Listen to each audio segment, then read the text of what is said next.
Hi, I'm Anika with the biodiversity team from Wheatbelt Natural Resource Management. We've been working with landholders across the region to look after their bushland and the plants and animals that depend on it. The Wheatbelt is internationally recognised as being a biodiversity hotspot, which means that there's a large number of animals that are only found here and they're facing a number of threats to their survival. Foxes and cats are a major threat to many native species across Australia, and foxes also cost the agricultural industry hundreds of millions of dollars a year.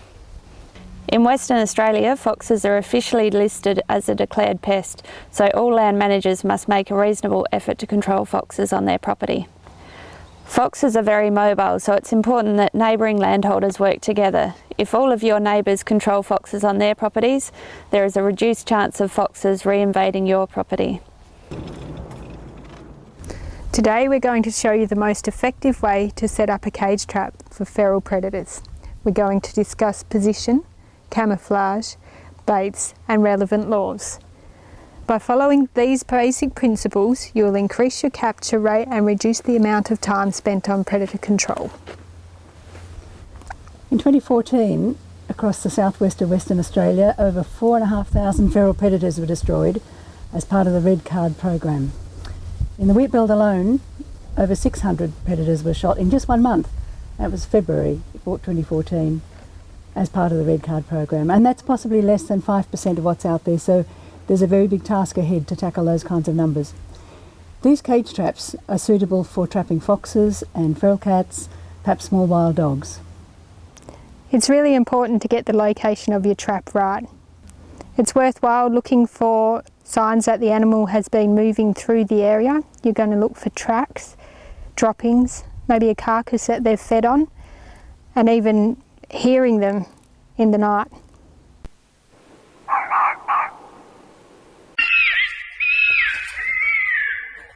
You'll often find these signs along fence lines.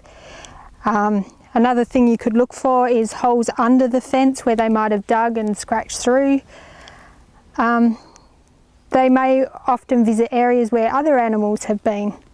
So looking for all these things will actually help you find the right location for your trap. You may also want to consider setting the trap up in bushes where they often hide. This would be the case for cats. This will also help camouflage the cage. It's also really important to record the position of your trap. So if for some reason you're unable to return the next morning, someone else can do it in your place. Okay, so we'll see and get it nice and steady and level. It seems like a pretty good spot. Fox can't get into the trap from the back because of the tree, and I'm not going to be leaving too much scent around because I'm standing on a tarp here to try and leave as little human scent around the trap as I can. This trap has a hook mechanism. Some of them have a plate that the animal has to tread on to set it off. This one's got a hook, so in a moment I'm going to just put some bait on that, and the bait can be, we can use sardines is a good one. A lot of predators, a lot of feral cats, feral foxes like sardines. One of the things that's useful if you're trapping specifically for feral cats is to have some flashing, something bright that will attract their attention from a distance, somewhere near the cage, near enough so that when it's attracted to the flashing, it will be close enough to the cage trap to actually smell the bait.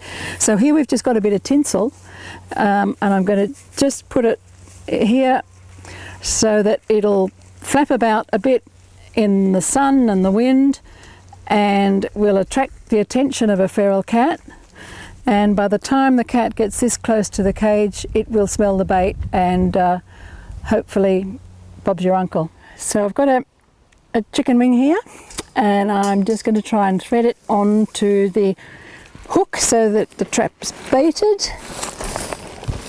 Make sure it's not going to fall off. So I could even tie it on with a bit of baling twine if I was getting really serious about it. Okay, that's pretty good. So now I'm going to just make sure that the bottom of the cage is covered with dirt, because they're not going to like walking on wire.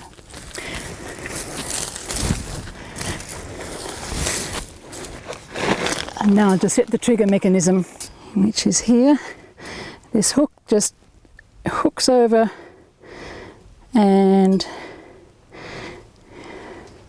when the predator takes the bait and moves the hook, that will pull this off, and when the door shuts, this part will slide down and the door won't open again. It's important not to set the trap too fine, because if a predator comes along and bumps against it and sets it off, it'll become trap shy. If you set it too coarse, they'll come and steal the food, and you've given them a free feed and haven't caught your fox. So you pretty quickly get the feel for how fine to set it. Now I'll just take another chicken wing and leave a bit of scent around the opening to the trap, and then maybe rub a little bit around.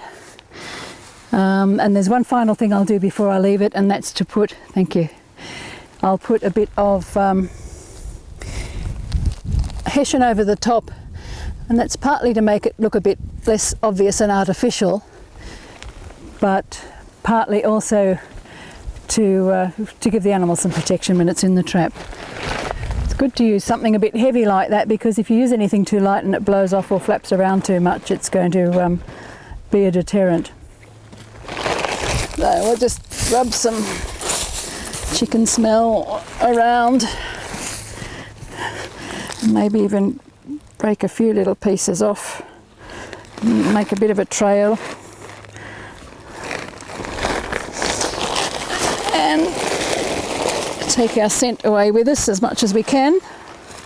As you check your traps, it can be really helpful to record the location that you set them in, the types of baits that you use, and also the types of attractants that you use. This information can help you determine the best methods for trapping your target species. Needless to say, whenever you're handling any wild predators, be very careful not to place yourself in any danger, because scratches or bites from them can be very dangerous, and also you don't want to have any contact with any of their body fluids, because you can contract infections and parasites. Also, if you're using a gun to destroy the animal, make sure that you observe all of the safety precautions, and that your gun is licensed, and that you're acting in accordance with the legislation. It's important to remember that in WA, capturing, trapping foxes, feral animals, is subject to the Animal Welfare Act. So any work that you do with them, including their destruction, must be done humanely according to the law. In WA, steel jaw traps are illegal unless they're padded, and they're very cruel, so they're not to be used. Trapped animals must be euthanized as quickly and humanely as possible by an experienced shooter shooting them inside the trap. It is important to minimise the stress to the animal by not moving the animal off-site before euthanizing them. Use an accurate .22 rimfire or .22 Magnum rimfire firearm, and hollow or soft point ammunition. Shots must be aimed to destroy the major centres at the back of the brain near the spinal cord. With foxes, this can be achieved by aiming the firearm at a point midway between the level of the eyes and the base of the ears, slightly off to one side to avoid the bony ridge that runs down the middle of the skull and towards the spine. By carefully setting the trap using techniques appropriate to your target species, you will greatly reduce the chances of trapping non-target species. However, it's still possible that you may trap a non-target animal. If you do, you can release an animal that is unharmed or has minor cuts or abrasions. For more serious injuries, it's important that the animal is allowed to recover in a quiet, dark area before release, or is euthanized using an appropriate technique. There are many ways to control foxes, including trapping, baiting, den destruction or fumigation, and the use of guard animals like alpacas. By using a combination of these methods at strategic phases of the breeding cycle, you'll have the best chance of a successful pest control program. By sharing this information with your neighbours and Wheatbelt NRM, you can help us all learn from your own experiences. Wheatbelt NRM has several cage traps available for use by local landholders. If you would like to borrow a trap from us, you can go to our website or phone us. We hope that the information on this video helps you with predator control on your property. Thanks for watching.